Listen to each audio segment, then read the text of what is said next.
Hello guys, so as most of you that are following me have probably seen, I have done a review on the Leica M240. Recently I have deleted that video due to the low resolution and low quality of it, which I have now fixed. I had recorded that with my Fuji x100f and this is now fixed with this camera. So I want to talk to you today a little bit about my experience with the Leica M240, which is this one. Okay, so I just purchased this camera a few days ago, last week actually. As you all know, I also own the M8, Leica M8, and otherwise I shoot with my xt30 and my x100f, which are my favorite setup for weddings. So right now I have a Summicron 40mm f2 on my M240, and I have the xt30 f 2.4 on my Leica M8. I'm gonna post a bunch of images. Here you go. As you can see on this one, it was a frozen day. You see the bench that is very frozen. It was minus 16 degrees Celsius, which is really cold for Switzerland. On this one here, you can see the colors. So this is a boat. That was probably the only boat that was still on the lake. You can see the ice underneath. And on this picture here, you can see an overall shot of the lake, which shows the ice. One thing that I really liked a lot about this camera is the battery life. I'm amazingly surprised and good. When I take my Fuji setup or even my M8, battery dies really fast. That's not something I was very convinced with this mirrorless setup.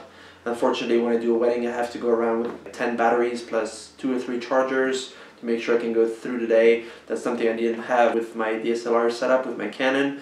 Now, the Leica M240 is actually improved over the other models. You can feel it a little bit heavier. I do have a little leather protection around it, but the body itself is heavier, even if it's only a few grams, but a little bit larger than the M10, M8, M9 and so forth, even the M6. It does feel a little bit bulkier to carry around. However, as I was saying, the battery life is amazing. Also, you have the EVF purchased along with the M240. I don't know if you can see that. So you can open it like this, tilt it, you put it on top, here we go. Take photos or videos, since the Leica M240 now takes also videos. That is not something I'm very fond of, honestly. Videos on the 240 are shaky. Obviously it's an M camera, M system, so the lenses are not autofocus. So even if you open with an aperture of say f8 or f11, it's still not the best because there's no stabilization whatsoever. Also, if you buy an M series camera, it's to take shots and not to take videos. If I have to take videos, I have my Fuji xt30, which does 4K, I have the DJI Osmo, I have the Canon I'm shooting on. No, the video was removed from the M10, rightfully so. I would not purchase this camera for that. If I need to take an HD video, I would take my cell phone, which takes way better videos. One of the things I have to say about this camera is that, okay, it takes 24 megapixels, it's a full frame sensor, which is obviously an improvement over my M8, which is an APS-H, and the other cameras like the Fuji system, which are APS-C. That is great. You can definitely see that when with a larger aperture, you can definitely see the bokeh. The image itself is a full frame resolution, you can definitely see it. It's better. I find the image is very sharp. The JPEG quality, it's good, it's nice, it's sharp, but it doesn't amaze me that much. When I use my Fuji setup, I get very nice pictures as well. Now this is a Leica, you do get the Leica feel when you take a photo, you do get the Leica soul when you take a photo. For example, this shot here is my wife when we went out for a walk yesterday with my son. It looks like this was shot on the film camera. The colors of it are film style. This other photo here is still my wife. You can see the colors, they're not too bright. I didn't put any filter on it, but the feel is like the film type of photography. Now this is a black and white. Here you can see the depth of field. That was with the Summary 2.4. so you can see how shallow the depth of field is. I do hear a lot of things about Leicas. I said that in my review between Fuji and Leica. I do hear a lot that this is an expensive camera. For what it does, you can get way better for way cheaper. It is true that you can get very good images, like for example Fuji for weddings is my go-for camera. That's what I use, and I will not go to any other setup. Okay, I do have Leica on me every time I go to a wedding, so I do take some photos, but again, the low light handling is not as amazing as one would think. This camera goes up to 6400 ISO. It does handle it pretty well, I have to say. Up to 3200 is still very acceptable. 6400, I don't like it that much. It's fine if you're shooting black and white. You can still, you know, make up for that grain, that noise. But I wouldn't go higher than that. Obviously, it's way better than an M8 or M9, which 1600 for the M9. Honestly, more than 800 for the M8. I would not go higher than that. Now, one thing they did improve a lot is the display. Finally, something that's worth looking at. I don't dislike the bad screen that we had on the M8 and M9. The reason why I don't is because I do not necessarily look at the screen when I go shooting. I like to shoot film style, like I say, like I call it, where you just go out, take photos, and then hope that when you come home they're good, which is also the Leica M feeling.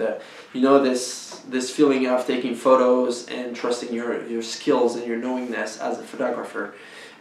So I like to do that a lot. I do look at the screen of the 240 here and then. It's not my main thing why I bought the Leica M. If you do want to have some decent screen resolution, you can take this one, or you can take the M10, which are good camera screens. I went out, I took about 200 shots, came back, I had around 85% battery left, which is actually amazing for a full frame mirrorless, I would call it mirrorless, but an M series camera. Since I bought it, I did not recharge the battery once.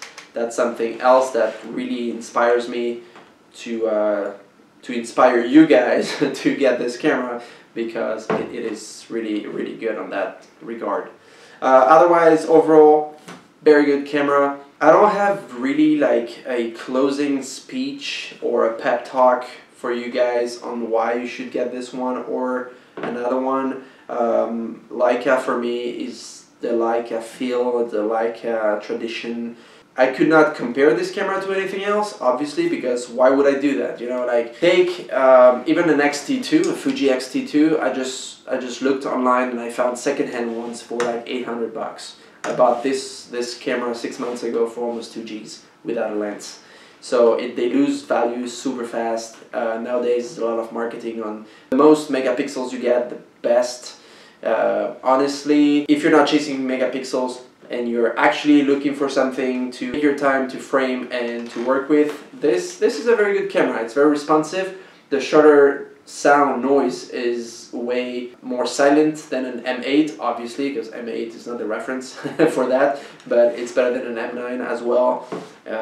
If you have an M9, I don't know that I would update your camera to this model. I had an M8, so I decided to upgrade. So I went for this one, which is 24 megapixels. If I can get that, it's good, because I also do weddings, lots of portrait. And when I do that kind of photography, it's good to have a lot of pixels. As far as pixels are concerned, as you might know, between 8 and 12 megapixels is plenty. It's like a lot. Unless you do posters for weddings, I do have clients that actually want posters of their photos. That's why I like to shoot with a higher resolution. For street photography, the M8 is still one of my best choice. It's light, small, it's practically pocketable, and it's an APS-H, so we're very close to the full frame format sensor, and it just works great. Alright folks, I hope this review was useful for you guys. If you have any questions, if you have any doubts, if you have any viewpoints you would like to share, feel free to post your comments. Don't forget to subscribe. I will be making more videos like this one, more reviews, try to show you more stuff. I hope to see you soon on my next video. Thanks a lot for taking the time to watch this video, and see you soon. Bye folks.